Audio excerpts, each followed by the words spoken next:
Fantasy football. Players to drop to help make room for Week 5 waiver wire pickups. Special to Yahoo Sports. Most fantasy football managers have no choice but to make room on their roster for their waiver wire pickups. That means saying goodbye to certain players. Here are some suggestions to cut ties with as we head into Week 5. RB. Zamir White. Cam Akers. Gus Edwards. My patience has run out. Zamir White. I see your 17 carries and I raise. I don't care. Get off my roster. For real though, this might be the first time we're dropping a player off a 17 carry game. But it's just too much at this point. Even with all that opportunity. White scored just 3 points, thanks to an inefficient 50 yards and a fumble. Cam Akers had his shots at the starting role with Joe Mixon out and simply wasn't good enough to stick around as a backup with Mixon likely to return next week. Visit 4for4, where 92% of subscribers made the playoffs. For more. And Gus Edwards looked involved if inefficient the first couple weeks. But has had fewer than 7 carries in back-to-back games and totaled just 113 yards all year.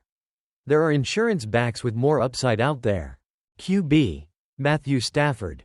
Trevor Lawrence. Caleb Williams. I had Matthew Stafford on this list last week and he's still rostered in 50% of leagues.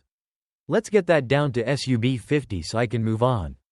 Additionally, Trevor Lawrence and Caleb Williams are better as DST targets than they are as fantasy plays.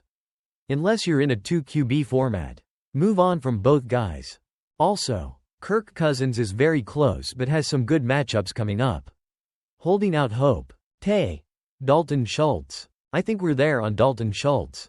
He had his best game of the season in Week 4, and it was still just 3 catches for 34 yards, with Tank Dell out. Hopefully, you have an alternative option at tight end and can move on from Schultz to make room for an upside player. Bonus. At halftime of Sunday Night Football, I had Keon Coleman in here. He had been somewhere between non-existent and terrible for the majority of the first 14 quarters of the season. However, he put together a solid second half and bought himself another week. That said, I'd still drop him for some of the higher priority wide receivers.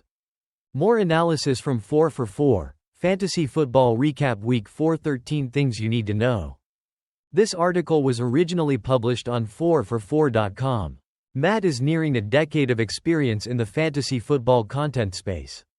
With bylines across the industry and several seasons working for NFL media in Los Angeles. He's most known for presenting hard-hitting, analytical, sometimes fiery takes in a fun and entertaining package. While he participates in a few long-running redraft leagues, and the Scott Fish Bowl.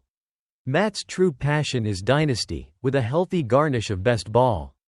You can find him stuck on an LA freeway, cooking up a fancy data analyzer in Excel, or at Matt Okada on Twitter, X.